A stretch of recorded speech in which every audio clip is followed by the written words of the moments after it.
Welcome into the Boys Collective, episode number 8 here on 105 through the fan here on YouTube. My name is Kevin Gray alongside Super Bowl winning scout and 1/4 of the G-Bag Nation, Bryan Broaddus. Bryan, good to see you on this Wednesday. How are you? Doing excellent. Looks like we got some news kind of coming down out of the star that we probably need to get into today, huh? Definitely. At the time that we're recording this, I think perfect timing given what has started to take place in terms of some of that news as the Cowboys are now in full preparation for their Sunday night game against the Minnesota Vikings on the road on Sunday Night Football. Don't forget, you can find the Boys Collective here on 105 through the fan here on YouTube and all of our social media platforms, and also on 105throughthefan.com. Make sure you hit that notifications button so you know when the episodes drop. Let's not waste any more time. Let's jump right into the Broaddus files. It's interesting, Bryan, because it started for me last night. I was at the Mavericks game, and I was kind of just scrolling through my timeline a little bit, and an interesting tweet popped up from Dallas Cowboys longtime beat writer Nick Eatman. Right. He had tweeted out the quote-unquote unofficial depth chart for the Dallas Cowboys, and it had a lot of folks raising their eyebrows because it had Terence Steele listed as RT1, right tackle 1, Sure. with Lael Collins as the backup right tackle. And not only that, but the backup left guard also listed on the depth chart. So as we open up the Broaddus files here, Mike McCarthy also saying that, hey, this is going to be something that we work through the week as Lael Collins continues to get rhythm, to get ready for this week. What are your thoughts here on the developments of Terence Steele right now as it's unofficially on the depth chart? Him being at the right tackle position, as if the game were today, I'm assuming Terence Steele would start at right tackle for the Cowboys. Yeah, I think that KG, you're absolutely right. We were, myself and Jeff Kavanaugh were out doing a podcast and saw the same thing from Nick. And I had talked to people during the day about that. And, was there really going to be a competition there at that tackle spot?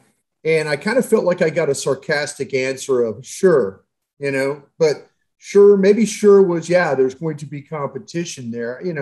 To be honest with you, I really didn't expect it. I think there's a couple of factors here that's going to happen.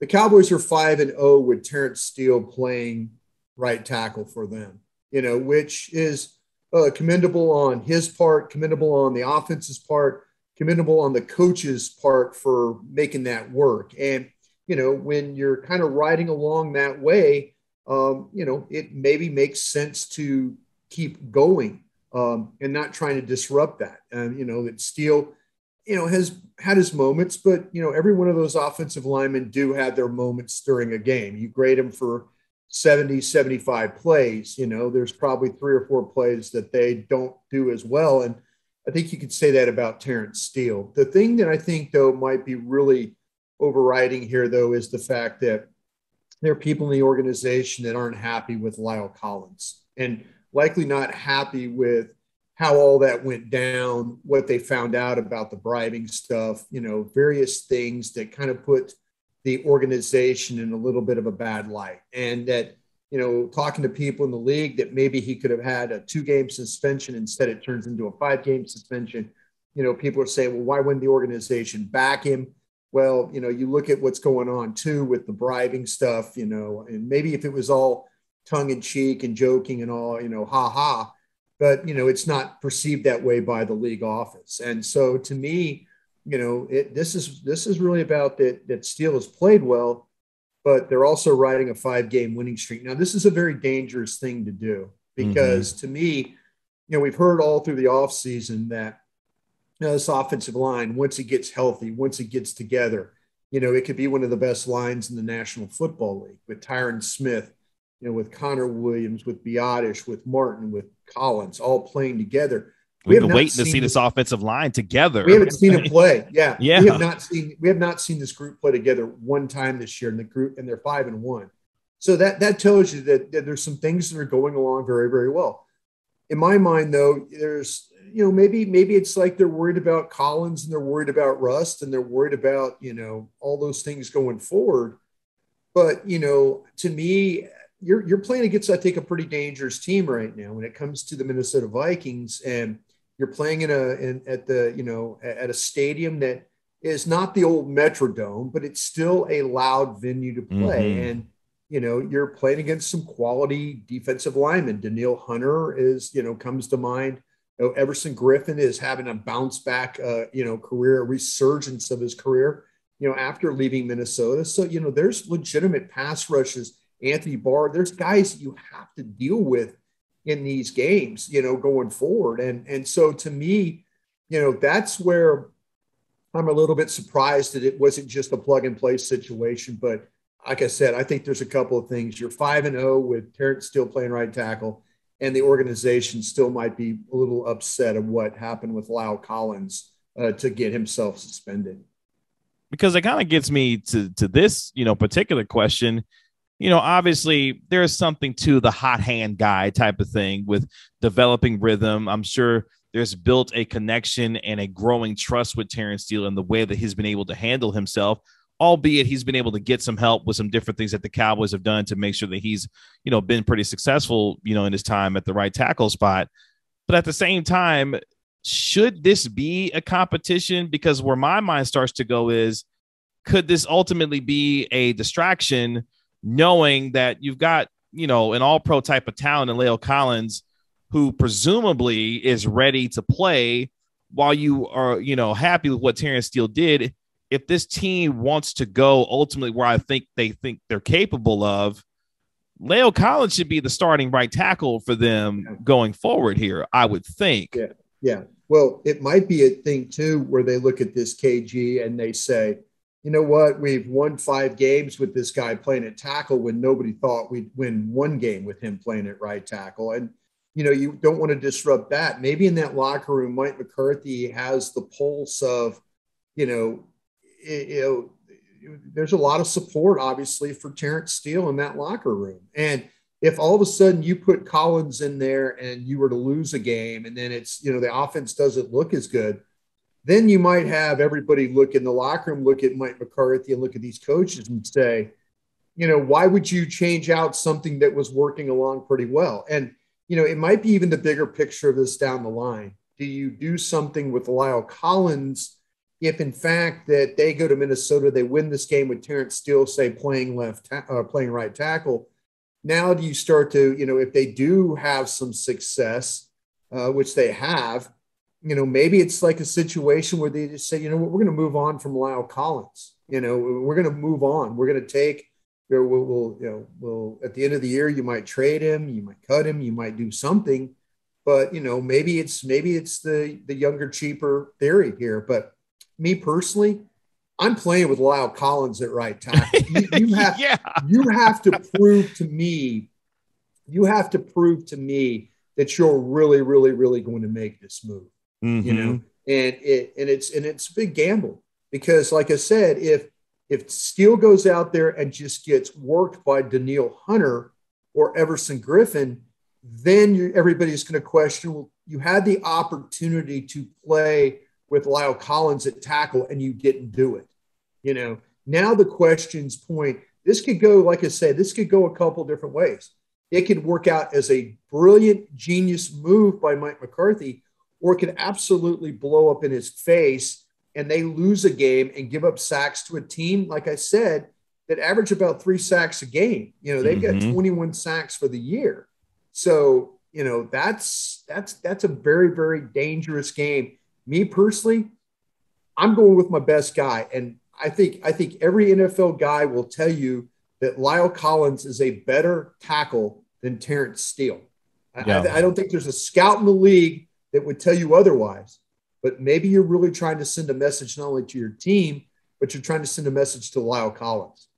Because I'm not going to lie to you. When I saw the news and started to listen to McCarthy and the way that he was explaining this, the first thought that crossed in my mind was, am I missing something here? Like, is there something more going on to this? Because it didn't make a lot of sense when it first started to be explained by the way that Mike McCarthy decided how he wanted to handle this going throughout this week, to the point that I think a lot of fans and folks who look at this team say, now, hold on, Mike. It's cool that Terence has played the way that he has, right, but Collins is ready to go. While you don't necessarily like the distraction that he has become based on the way that he's handled himself, even not just this, but obviously the circumstance of him even coming to this team as an undrafted, signee from LSU, that there are questions on whether or not going forward you want to deal with this setting. But to me, I still haven't seen enough from Terence Steele to think, okay, if Terence Steele is going to be the right tackle and I move on from Lael Collins, I'm going to be 100% confident that he's the best option given what the Cowboys have invested already in Collins and what they think he was when they initially signed him to that deal. Yeah, the argument is that that they'll tell you, hey, none of you felt like that we were ever, not that we listened, not that the front office of the coaches listen to anything in the media that says, but they hear us. Trust me, I've sat in that chair, and you do hear what the media is saying, and you do hear what the fans are saying. But they were right about Terence Steele. He has improved, but they're not asking Terence Steele to do things he can't do. This is the previous regime would have thrown, Chaz Green out there for 70 plays and asked him just to block one-on-one the whole time. They haven't done that here. They've done things. They've played to his strength. They're not asking him to reach block and try and push the guy off the line and hook him and turn him and all that. They're asking him to down block. They're asking him to try and just get a short little burst, turn him, and then allow guards and stuff to get around. Or they've given him help with scoop blocks with him and Martin working together. Or they've given him the reach blocks with tight ends on the backside. I mean, there's things they've done to try and help him along. This is not throw Chaz Green out there and hope for the best. So, obviously they have a plan. Kellen Moore has a plan of the way he likes to call a game, knowing that at right tackle, he might be compromised. And, their argument is, like I said, there are people over there that are probably not happy with how things went down with Lael Collins. And I've even reached out to folks about him playing guard. And this was early in October. When things were starting to kind of materialize, they're playing better at right tackle. And I asked a couple of people in the organization, do you play Lael Collins at the left guard spot? And to a man, it was where he hasn't played guard since his rookie year in the league.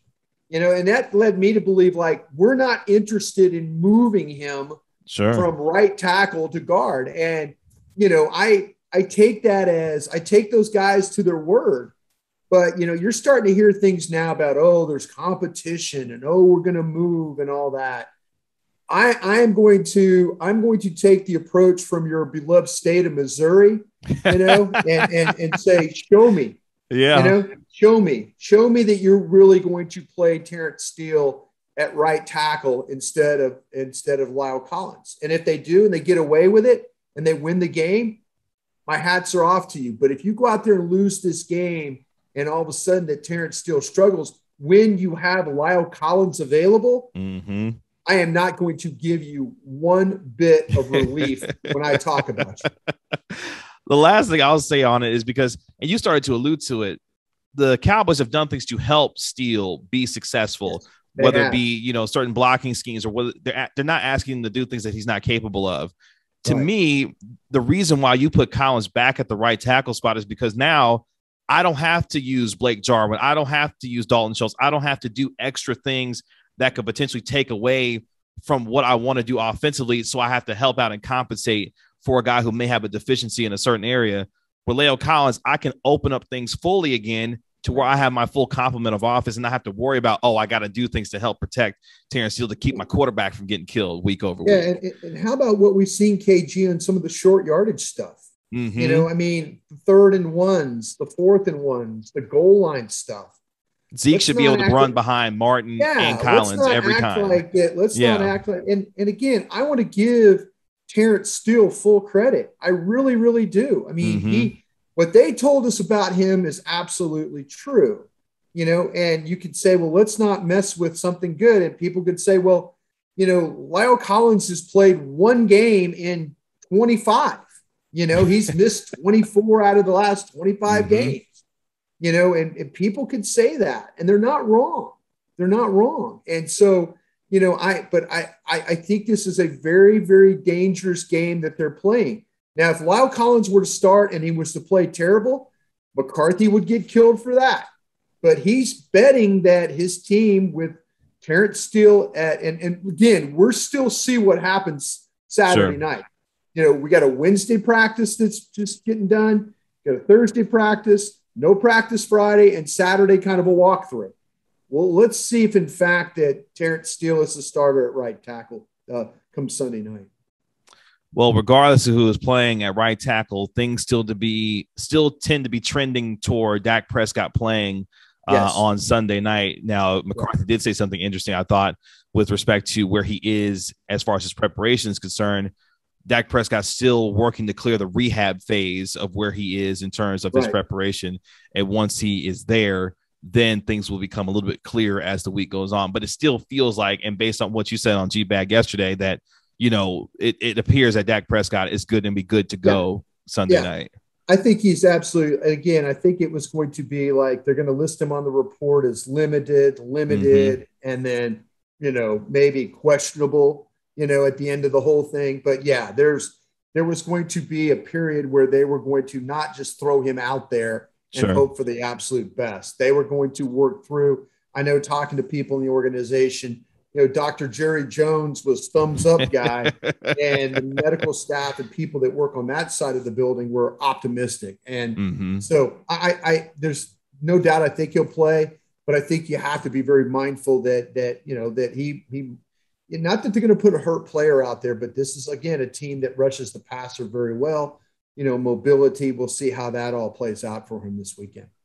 Cooper Rush will see some time this week working with the ones in preparation, just in case Dak Prescott isn't able to go, but things still seem to be right on track for Sunday night for Dak Prescott to play against the Vikings. Other news and notes real quick: Michael Gallup, Kelvin Joseph working their way back with this football team. Also, obviously it doesn't look like they're going to play on Sunday, but good news, at least on the injury front, especially on both the offensive and defensive side.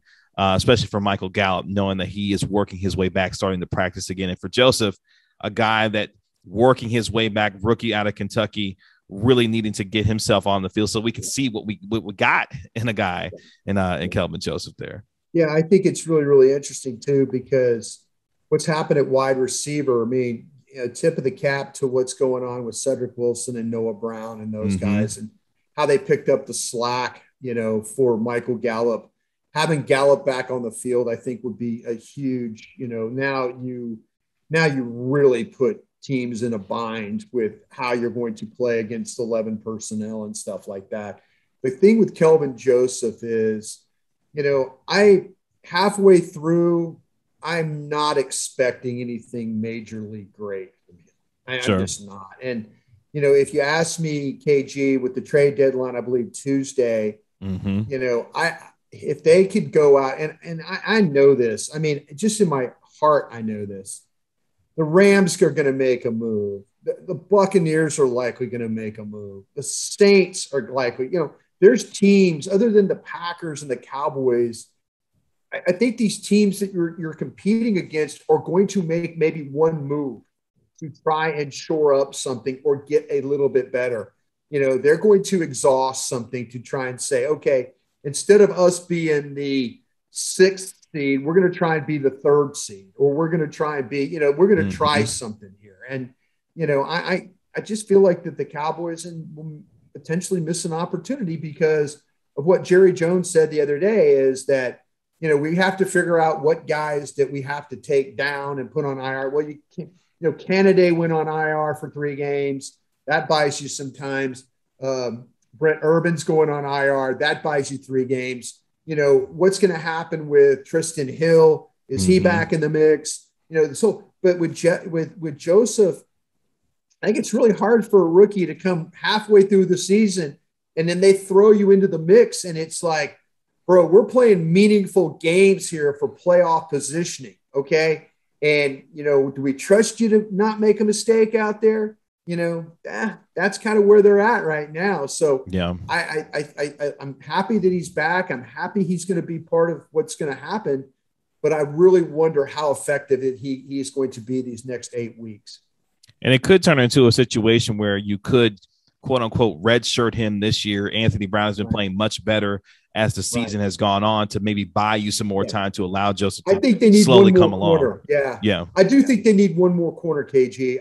I do. And maybe, like the Buccaneers have just, we saw the Buccaneers week 1. They started losing corners and they went out and they just started adding guys, and they had to do it really out of necessity. But to me, going out and maybe getting a Richard Sherman or something like that would have been, maybe there's somebody out there that a team that's willing to sell a guy, a veteran corner that could help you. I remember my experience from Green Bay. We picked up Andre Rison halfway through the season, in Green Bay, the year we won the Super Bowl. In games that Andre Rison played, including playoff games, we were 8-0, and that was a Super Bowl win. So sometimes you can get that guy that helps you and kind of puts you over the top, or at least shores up an area where you might not be as strong as you need to be.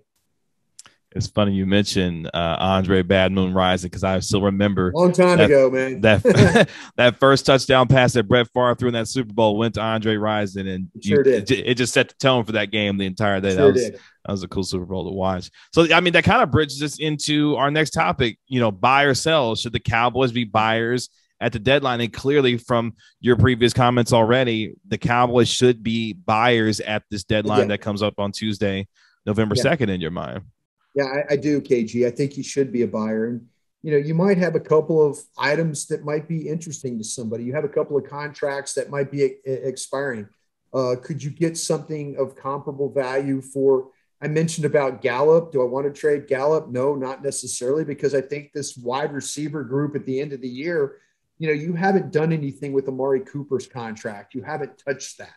Do you want to this offseason, I think for the Cowboys, and I don't want to talk about offseason when they're here battling for a division title, but, you think about the contracts, the Tank's contracts, Cooper's contract, maybe even extending Gallup or Van Der Esch or, there's Randy Gregory. There's so many things that are going to be swirling around about this team, and you might need to keep Gallup. It might be, you want to try and re-sign Gallup and have Gallup and Lamb and Wilson and Brown. And try and sign Wilson back. There are things you might try to do with money to sign Randy. And so, I think I'm keeping my options open the best I can. But if you're the Cowboys, you're also in a situation where you're thinking about, you're going to win a division. And unless something catastrophic happens, you're likely going to be picking at the back end of the draft. If you have to give a 4th round pick, or a 3rd round pick, or a 4th round pick, if you have to move one of those guys, then by all means move, because it's not like you're giving away a 3rd round pick at the top of the round. You're giving away maybe a 3rd round pick that's more likely a 4th round pick, or a 4th round pick that's more likely a 5th round pick. So, and you're not having to wait until the offseason to get compensatory picks, from guys that may leave. Exactly. There's all kinds of things. There's all kinds of things going on that you can maybe pick up picks along the way. So to me, if you can identify somebody that somebody's willing to sell, by all means, go for it. Try and go get that position if it can help you out. Because I guarantee you, the Rams, the Buccaneers, Saints, they're going to do something. The Cardinals, I guarantee you those teams are going to try and do something. Yeah, because these teams are going to be looking to improve as the season goes on, which honestly, any good team that's in a position to potentially compete or make a deep run to the NFC Championship or to the Super Bowl are always going to be constantly looking to add, I would think. Yeah, well, KG, they might have already given us their answer about that, like I said, because they're trying to add people. Sure. But if they're starting Terence Steele at right tackle and they have Lael Collins sitting on the bench, they might be just willing to say, you know what, we don't want to mess with chemistry. We don't want to mess with this. We don't want to mess with that, which me personally, I kind of feel is the wrong approach. I think you got to keep your guys on edge, but you've also got to find a way to kind of go in. If you can add a player or two that can make a difference, that like an Andre Rison that can help you play those 8 games and get you to a Super Bowl, I think you have to take those opportunities. The trade deadline is Tuesday, November 2nd. We'll see if the Cowboys do make a move to try and improve as they get ready to make the stretch run into the NFC and beyond. Let's finish up this episode of the Boys Collective with something I like to call Cowboy Superlatives. I got 3 statements, if you will, and I'm interested to hear how you feel about these 3 and which player you would select for these 3. So the first one we'll start with is, now that the Cowboys are about to start the rest of their regular season on Sunday night against the Vikings, who has the most to prove, Bryan, for the rest of the regular season for the Dallas Cowboys? I think this is really about Leighton Vander Esch myself, because, he wasn't given the 5th-year option, and now it's about how well are they going to play run defense, especially again on Sunday night against Minnesota with Dalvin Cook running the football. I don't think the linebackers were particularly good against New England, but I think that Leighton Vander Esch is that guy that's kind of on that hook right now, where it's like it could go either way. Mm-hmm. Leighton Vander Esch has a great second half. Maybe you bring him back. Leighton Vander Esch kind of fades into the bushes. Then I don't see any reason for them to bring him back. I think there's a lot on the line, especially for him because of his contract status, not only here in Dallas, but potentially maybe elsewhere.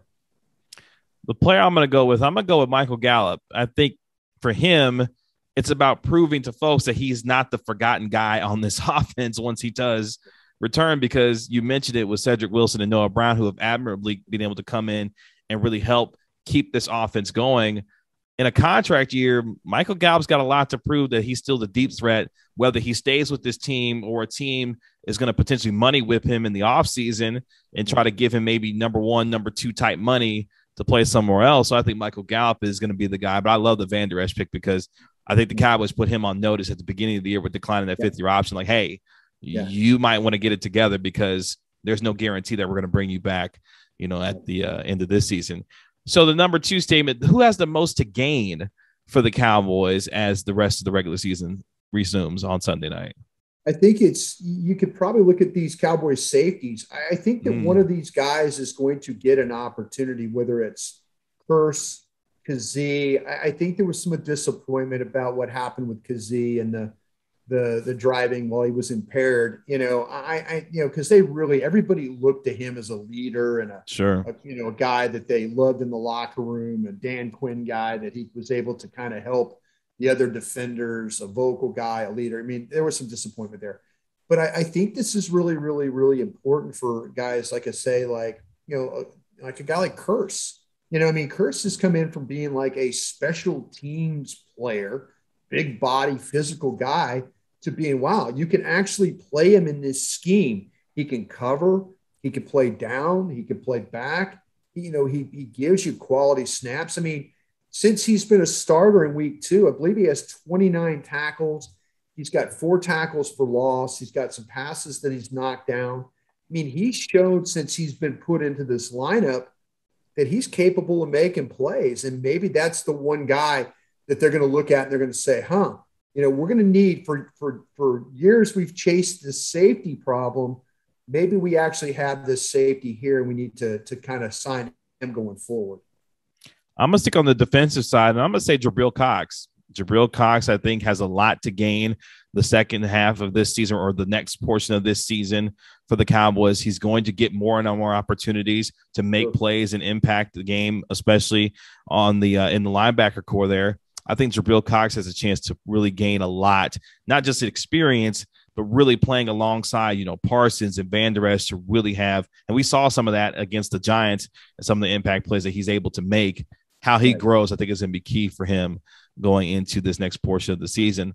Last one before we get out of here, who has the most to lose for the Dallas Cowboys during this next portion of their regular season here? It could be Lael Collins. I mean, if Lael Collins doesn't get his starting right tackle job back, then he immediately becomes trade considerations. His contract is not that of the high-end right tackle or the tackles. I mean, he's got a tradable contract, but maybe people say, like I just said, he's played 1 game in 2 years. Maybe people don't want to deal with the headache of, and I know Lyle Collins very well. I know his brother David very well too. They're good guys. They're not bad human beings, but he's made some mistakes along the way. He wasn't ready for the season last year. He didn't feel like they were going to play. He has a hip surgery. He's had a little bit of a history of not being able to make it through practice. Yeah, I think there's a lot on the line for Lyle Collins right now, because if they go with Steele and say they win 12 or 13 games with him playing right tackle, then they're going to take a strong look at his playing ability, his salary, and what they could potentially get for him. I'm going to go with Mike McCarthy here, because at times this team has overcome him to win football games, and he's got this team rolling at 5-1. But at the same time, there's some tenuous things happening with this team at the right tackle position. Obviously, you're hoping that the health of your quarterback continues to get better and remain that way as the rest of the regular season continues.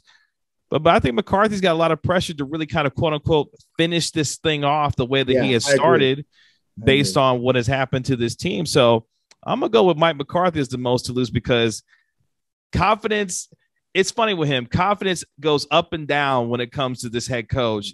So far, confidence, I think, is okay. I won't say high, but it's better than what it was. But I think for McCarthy, he's got a lot to lose during the second half of this year. No, that's really good, KG, because like I said, like we talked about earlier on a couple of fronts, if he starts Steele at right tackle and they lose this game because of pressure, or as they get down the stretch and he loses this game because of a clock management situation, or loses track of downs, or loses track of timeouts, or has a bad challenge and loses a game, and it costs this team an opportunity, that all the goodwill that he's built up through this bye is completely out the window. I think the bullseye is clearly on him, as is for every NFL head coach. Sure. But you mismanage the team, or you mismanage the lineup, or you mismanage the game, and it costs you an opportunity to go to the Super Bowl or get in the playoffs or go far in the playoffs. They don't care what your record was if you're a 12-win or 13-win team. You got to finish this thing off, and I think you're absolutely right about Mike having to finish this thing off. Should be an interesting next portion of the season as they open up on Sunday night against the Minnesota Vikings. You can find us on Twitter at Kevin Gray Sports. You can find Bryan on Twitter at Bryan Broaddus. Bryan, you have a quick preview of what we're going to see on our Friday show as we get ready to take on the Vikings on Sunday night. Yeah, we'll just, like I say, we're going to get into the Vikings. This will be I think this will be a difficult game for the Cowboys. I think on a couple of different levels. I think the running aspect of the Vikings is pretty impressive with Dalvin Cook. When you talk about Kirk Cousins, his ability to throw the football, I think we got to get into that, because a lot under center, a lot of play actions. You got to get after him a little bit. This is a defense that really doesn't give up very much when it comes to passing the football. They're really good on third down. We'll talk about all those things on Friday. Looking forward to it as we give you our game preview show on Friday as the Cowboys visit the Minnesota Vikings on Sunday Night Football. For the Super Bowl winning scout, Bryan Broaddus, 1/4 of the G-Bag Nation. My name is Kevin Gray. This has been the Boys Collective episode number 8. Again, make sure you subscribe to 105 Through the Fan on YouTube and check us out on all social media platforms, including 105throughthefan.com. Bryan, appreciate it. Look forward to Friday. Looking forward to it. Thank you, KG. Take care. Thank you.